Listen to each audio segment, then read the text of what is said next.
Hello world, it's Dave again, and I have another travel video for you here, and this time it was really conquering Tokyo. That's what this video was about. I had the rare circumstance, something I think of all the random things that have happened in my life, and I never would have thought if somebody said, one day you will walk around downtown Tokyo with your father. I never would have thought that would happen. I'd say, maybe I might, it's an interest, but why would he ever be over here as well? But he showed up, he came over for a weekend, and I went out to visit him in Tokyo, and so we did the grand tour, and I had all these recommendations from my Japanese teacher of different places to go, and I spoke to kind of my friend, we were going to stay there for one night, so where should we get a hotel, things like that.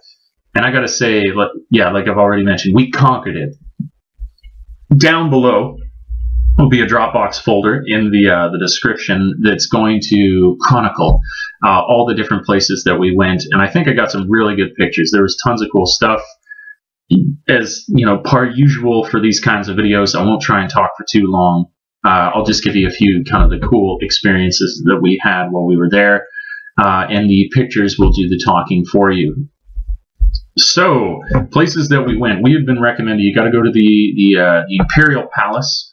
And so we went to the Imperial Palace. That was really cool. We saw this ancient bridge. And I'm going to have pictures. It's almost cooler than the palace, which is sad. But like when you turn around and you're not facing the palace, I did a panoramic shot. You've got this crazy, like the park levels out everything, of course. And so when you look back at the city, you get this like from horizon to horizon view, or sorry, from left to right view of the whole city landscape, and it just blew my mind how you could have all these buildings spread across the entire way, and it really conveyed that whole Tokyo is a super city. You really got that feeling when you looked at this and you were leaving the park as opposed to looking at the beautiful buildings that were there. I was there for 2 days, so that's what we did. We went to the Imperial Palace, and then we went to I'd been recommended to go to this place called Asakusa.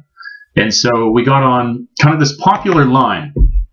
Now that I'm understanding Japan a little bit better, or sorry, more specifically Tokyo better, if you're going to conquer Tokyo, you need to know but one or two lines, basically, to see kind of the most popular attractions. And the name of the line is the Yamanote Line. And if you know about this, it just goes in this big circle, and it sees tons of different really popular places. So we went from the Imperial Palace on the Yamanote Line all the way up to... what was it we went to? We went to Ueno Park, and Ueno Park has a zoo there, but it's also a beautiful place that you can go and see cherry blossoms. And I was so sad, or I wasn't sad really, but I could see when we were there in Ueno Park, or Ueno, whatever it would be, that there were these pathways, and everybody was there doing the cool picnicking, out public drinking, but responsibly, not making a gong show.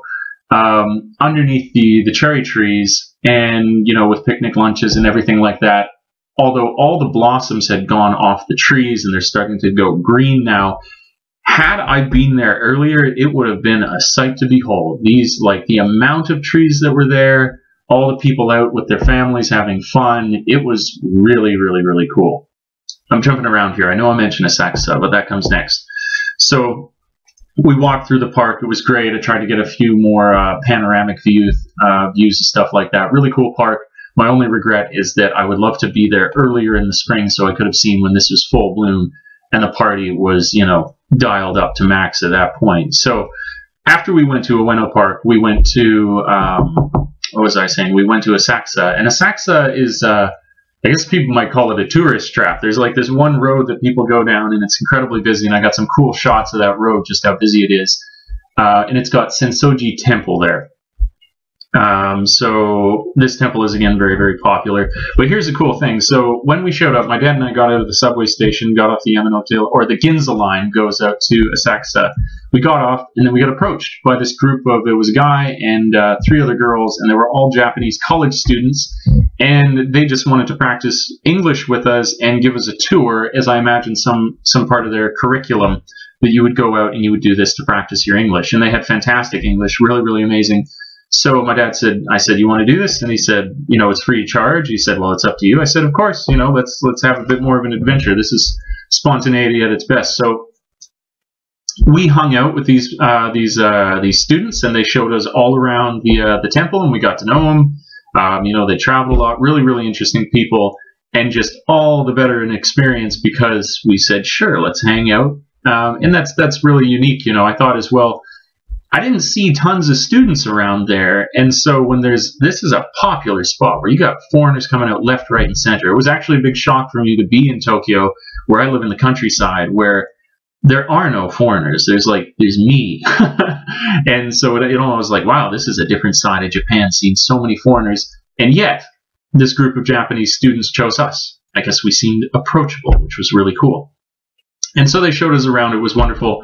And so after we went to the Imperial Palace, after we went to Ueno Park, after we went to Asakusa, we just went back to the hotels, and we called it a night at that point. Although it was kind of funny, when I went into my hotel, we had to book at separate places because it was so busy.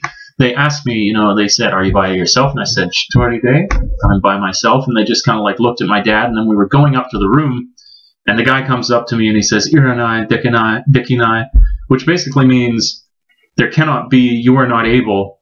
And it's only now that, because I've learned the language a little bit better, that I realized he was kind of being rude because he was using all the informal, casual forms of the verbs that you would only use with somebody that you were more familiar with.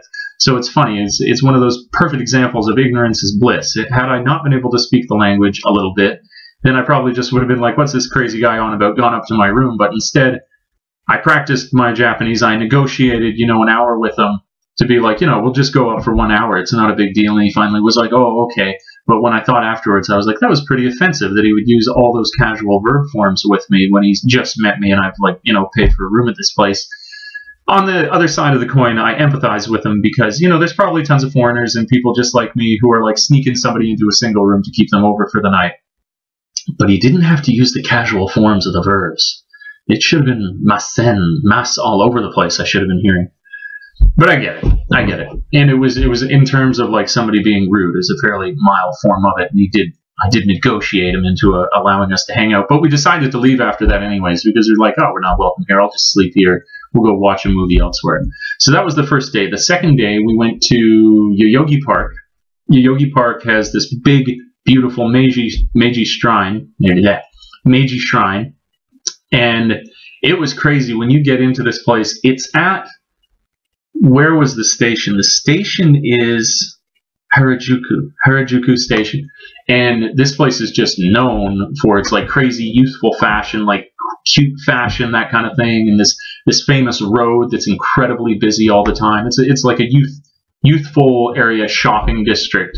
But this park happens to be close to it. Really, really cool. Tons of cool photos for that in the park. And I almost got this Jurassic Park feeling. I've seen big old trees being from Vancouver Island on the West Coast and stuff, but this was cool in its own unique way. And so we got into the park. We got a little ways into the park. We're taking, I'm taking all kinds of pictures because it's so beautiful. And lo and behold, I'm approached again by more Japanese college students, which I thought was wonderful. So we got our second tour, led around by Japanese college students. I was twice in so many days, where there's all these foreigners, and yet we're the ones who get approached, and there's not that many students who are doing this. I thought it was really a stroke of luck. So they were very kind, and I hope to hang out with them again. I exchanged information at the end of it with them. And it was a wonderful tour, and I got a little bit more of the history of the place, snapped lots of good pictures. There was actually, although it's not uncommon when there's good weather, this is something else that I think is great about the photos that I managed to take. There were weddings that were proceeding through the temple, and in the traditional Japanese style of wedding. And so I got a bunch of really good pictures for that as well, which I hope you enjoy too. They were really beautiful, the traditional wedding dress of the woman and everything like that. It was really cool. And then after that, we walked down this street in the Harajuku, crazy street, moving barely at an ant's pace. But I just wanted to take it all in. Went out for a nice lunch. After that, we walked down to Shibuya. Shibuya is, one of the craziest, most famous places in Japan for its crosswalk. And I've seen a few pictures, but just being there, it doesn't really do it justice. I was like, I see now why this crosswalk is so famous, because I wonder, I'm sure you could look up on Google the figures for how many people cross that street per day. And it would, it'd be in maybe the hundreds of thousands. It was insane. It was like it stops, but then it is literally a flood of people each time. And in terms of a shopping district, it was cool. Like, you got every single shopping whatever under the sun that's there, and like all really, really fancy and with a great front to it.